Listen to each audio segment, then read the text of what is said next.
Fast forwarding come our channel so how say AG's Politics Avenue. Political stocks are trending because make headlines. And a Jimmy need to be Akroma. When the young Braxima, Yemo in writing Simunia. Na ye Queen Sima Yasam go to a crowd. A year lawyer Martin Kpedu. Ono and Cecilia Dapaah. Ono the scandal by what Jeremy Yasam go to a crowd. So no so just he party. Kwenya Befasua. Ibehu asimunu ya beye asimunu hwehwemu ema maame no etimi afisi prosecution obeye na wakotra TV3 amena okasei wati make a whole lot of comments revelations with regards to proceeds Cecilia Dapaah in your free some illegal trades bi mo be hia se yemongram de ehwe ne yeko ene de ba restore that contract. We'll revisit what has happened with it. But the Ghana, that's the Office of Special Prosecutor, is investigating this suspected corruption and corruption-related offenses regarding the operations and contractual arrangement between 2020 and 2024.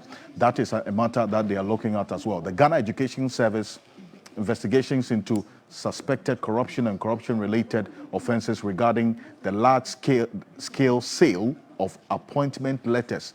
Let's put that on the screen right now. To prospective teachers and the laundering of proceeds from unlawful enterprise. The National Commission on Culture, also investigating operations between 2020 and 2024. The Ghana Revenue Authority, also that's with the Tata Consulting. And then there's a National Service Authority. They're investigating suspected corruption and corruption-related offenses regarding recruitment of national service persons and related activities between 2020 and 2024. And then we see, and quite a number of them. The National Cathedral. In fact, out of this report, we got to know a bit more detail of what the Special Prosecutor is looking for in the matters of the former Finance Minister, Kenneth Ofori-Atta. There were 5 issues that were listed, reason why the OSP wants Kenneth Ofori-Atta in person in this country. This report gives some further detail, but this is it. One of them is the National Cathedral. Investigation into suspected corruption and corruption-related offenses regarding procurement of contractors and materials and payment by a former Minister of Finance, Kenneth Ofori-Atta, and payments by the National Cathedral Secretariat. In fact, they're saying that in the matter of the Electricity Company of Ghana, this BXC is another case that the OSP is investigating Kenneth Ofori-Atta's involvement in. He talks about pardon. He says they are investigating Kenneth Ofori-Atta for pardon, as it were, massaging the figures regarding this particular contract. And then the government payroll administration, as well as the state lands, stool lands, and other vested lands as well. They are looking into all of that. Galamsey as well is of topical interest to the Special Prosecutor.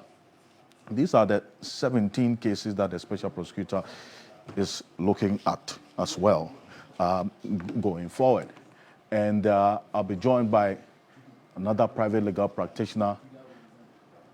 Bracco Powers is going to be joining us but also joining us in the studio, thankfully. We have the head of prosecution and the legal unit of the Economic and Organized Crime Office, EOCO.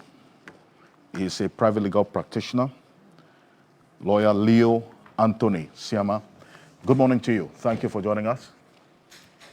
Good morning, thank you. Just a point of correction, I'm not a private legal practitioner.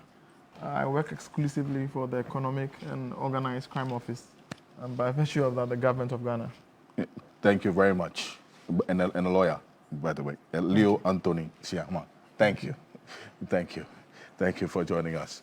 Also, shortly, we would have lawyer Bracco Powers also joining us for a conversation on this quickly. Now, we see this half-year report that the OSP put out. And I'll start off with you, Lawyer Martin Kpedu. The OSP did indicate in this particular report the specific matter regarding Cecilia Dapaah, as was captured. Within the week, they had cause to clarify what they had put in there. They captured it that they have found no evidence of corruption at the time, in fact, after the collaboration with the FBI, but then they had indicated that there was no direct and immediate evidence of corruption was identified during the investigation. What does that say legally? The legal nuance in this particular way that they captured the latest on this Cecilia Dapaah case. Okay, so one, with what OSP said, it just means that is for now. That's the key thing, because let's remember, crime has no, that's in Ghana. Some places there is expiry date. But in Ghana, we're still using that old law that, look, there is no limitation. So let's use ordinary words. No expiry date for a crime. So though for now, OSP cannot find corruption, if tomorrow they were to find corruption, the case would be back right where we started from. That's to say that Cecilia Dapaah will be hauled before a court of law for corruption. Okay? So this is not the end of the case. And that's the same thing that the FBI is saying, right? Right. Now, the second part is that we also know that when Cecilia Dapaah found that he didn't find corruption, he said he suspects money laundering and structuring. Thanks that Leo is here. Okay, so he will represent Mr. Remonacha. The file is currently with Leo. Leo is here. Leo is head of investigation, so we have to push him. So is head of prosecution now? I think, or there's Legal investigation. Yeah, legal and prosecution. So, Leo Siama is here. He will tell you. He has the file. And he knows. And we are in court. Because I'm pushing that, Professor Jampo and I, we sued last year when Godfrey Dami gave an opinion that Yoko should not go ahead with the investigation into the money laundering matter because there was no predicate offense. Right. That's to say, Godfrey Dami was saying that we should first find out that the Cecilia Dapaah get the money from, let's say, cocaine, from murder, from stealing, from fraud, 419, etc. That's the old jurisprudence. We have moved away from it in the new anti-money laundering law.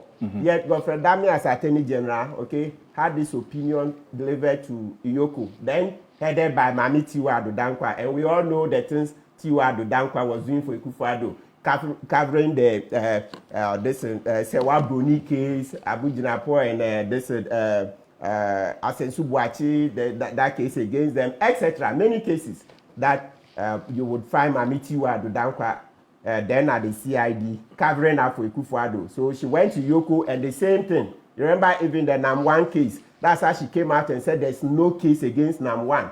The public pushed.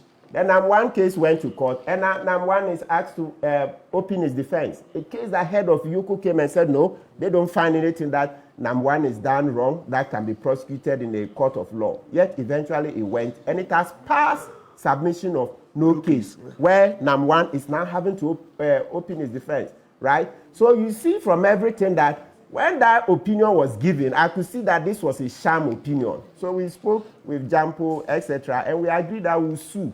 So, long story short, you see that even though the court has not yet ruled, Iyoko has agreed that they will do the investigation because it's so clear.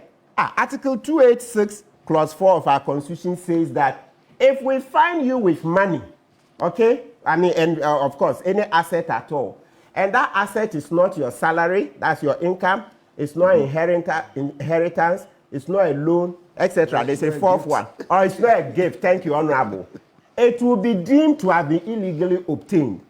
And so, please, my key point here, key point on the Key Points program is that OSP did investigations on the source of the money. Cecilia Dapaah said she got that money from cosmetic business. 2, OSP investigated and found out that Cecilia Dapaah doesn't own those businesses. Then when it comes to the $800,000, that's part of the money. She said it belongs to her deceased brother, the shoemaker. When the shoemaker's wife heard it, and then through lawyer Kusi, they were prepared to sue Cecilia Dapaah for the money, then she retracted that story. Right. So the key point I'm making on this Key Points program is that by Article 286 of our Constitution, it says if we find you with something that you cannot explain as a public officer, the source of that asset, it is illegally obtained. And that is money laundering when it comes to the criminal law. And so that is what Iyoko is looking into. So all those saying that, oh, she's been exonerated, I'm like, what exoneration? Iyoko has a file. The man who has a file, thankfully, is seated right here. So, I mean, when we get there, he would go into the details. And it's public knowledge. I think we played it here, where OSP said he has handed over the file to Raymond Archer. And Raymond Archer acts through Leo, Siama, who is here. So he should go into it. So please, let's stop the propaganda. As for this money, as long as I live, we will get to the bottom of it. And thankfully, Gamanche, Kentucky Teku the second, is leading the whole king of Accra. You wait and see. We are not letting this money go. How?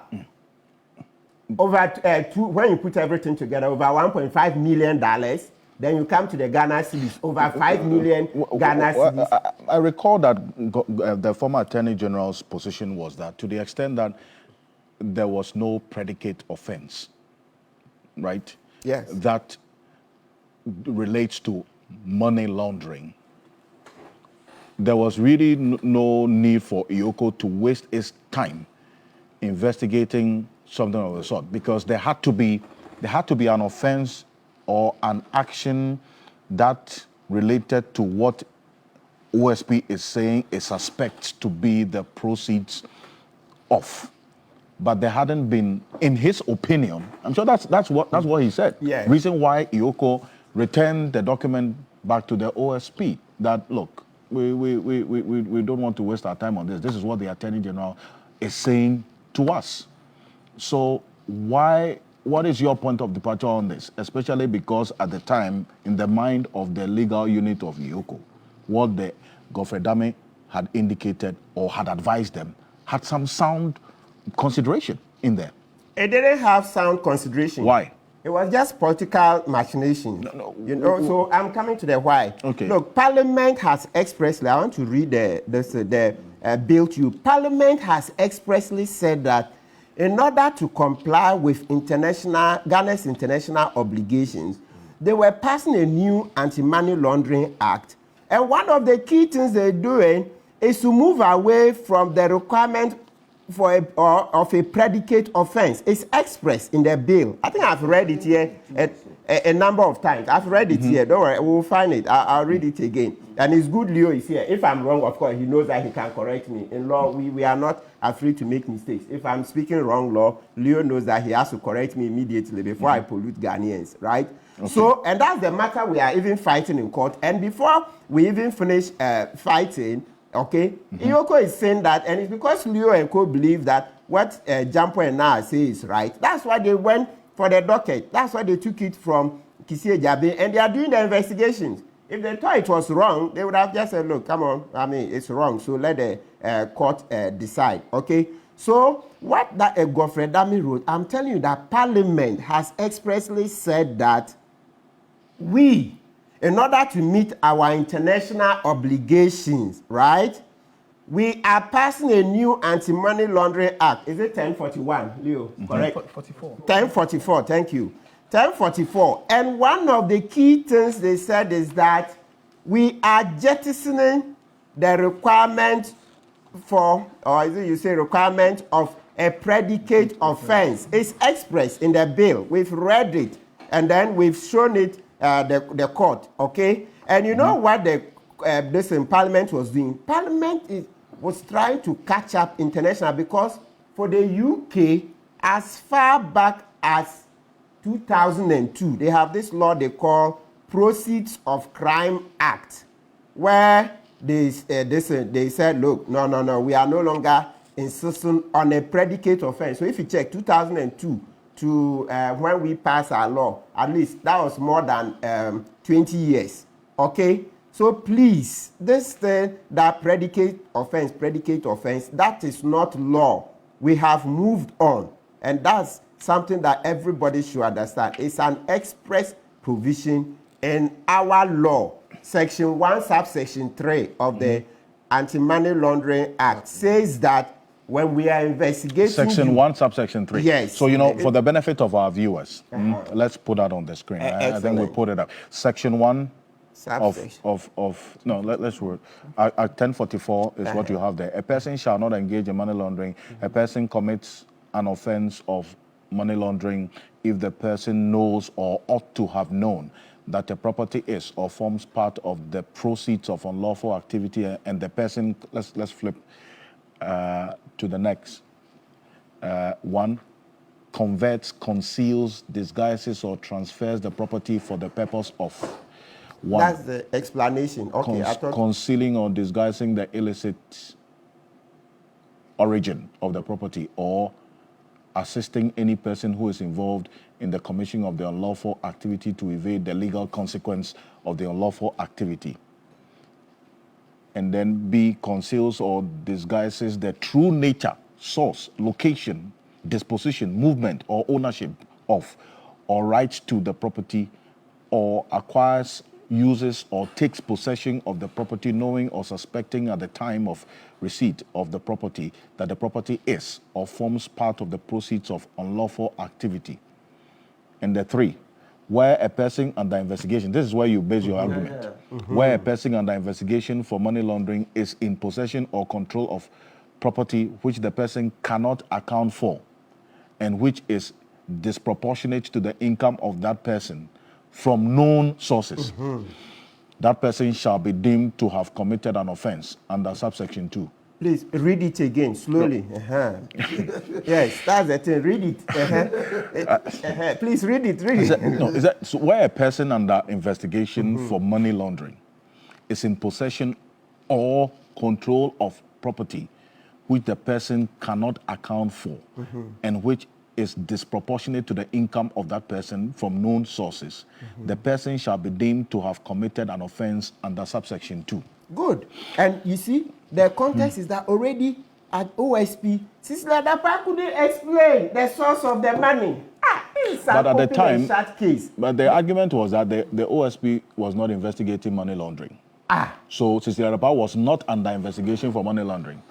No, yes, but she said, so that will be evidence that will be adduced in court. The OSP officer will come, the investigators will come and give evidence to help Leosiame's case. Right. That you went and told OSP. So you see, in terms of credibility, today you say this, you say something in the morning, say another thing in the evening, and then say a different thing tomorrow morning. So like a chameleon, today you are white, or you are white right now, then in the next second you are red, then in 2 minutes you are blue.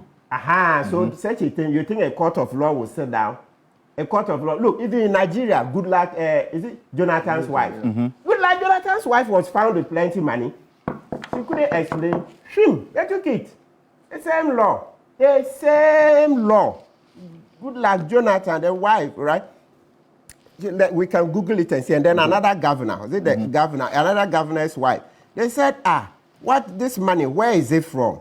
Oh, then they will ask, is your money lost? When they are asking, where is this money from? Then you are asking that, have you lost your money? What nonsense. So they went into it, they took the money, right? So the whole idea is that once we have said expressly in our law that we are taking away the need for a predicate offense, please, let's make sure that we would get to the bottom of this matter. Now, let's do this. So, Council, let's read the bill. I've read it. I've read it here a number of times, but let's just read it again. So, revision. We keep reading the Bible and the Quran all our lives, right? Indeed. So it says, the clause seeks to ensure Ghana fully meets the requirements under Recommendation 3 of the Financial Action Task Force, which requires that when proving that property is the proceeds of crime, it should not be necessary that a person be convicted of a predicate offense. The clause, therefore, introduces a component which distinguishes the offense of money laundering as a stand-alone offense. That's Parliament. But this one, you don't need to be a lawyer. Dr. Zato, I'm sure you understand it. It says money laundering now is a stand-alone offense. So how can an attorney general, as if maybe he thought we would not find a bill. You know, when we started investigating, you know, God works in mysterious ways. You know, I was scratching my head when they think. Then I called somebody, big woman in the field. Of course, I can't name my sources. Otherwise, my sources will dry. That's fair. So the woman said, Martin, it appears there's something in the bill. Go and look for it. I went, and lo and behold, this is it. You see how God works. God for damning things that 35 million citizens. This is the bill. Wait, the bill again? Which bill is this? That's a bill to the Anti-Money Laundering Act. Okay. Parliament says we are catching up with our international obligations. So money laundering is now a stand-alone offense. So you don't need a predicate offense essentially to investigate. But Dr. Zato says he understands. He wants to explain it, please. No, but that's why, and then that's actually where I bring in Dr. Zato. No, Leo, I'll come to you. I think it's in everybody's interest that we get to the bottom of this matter, Dr. Zato.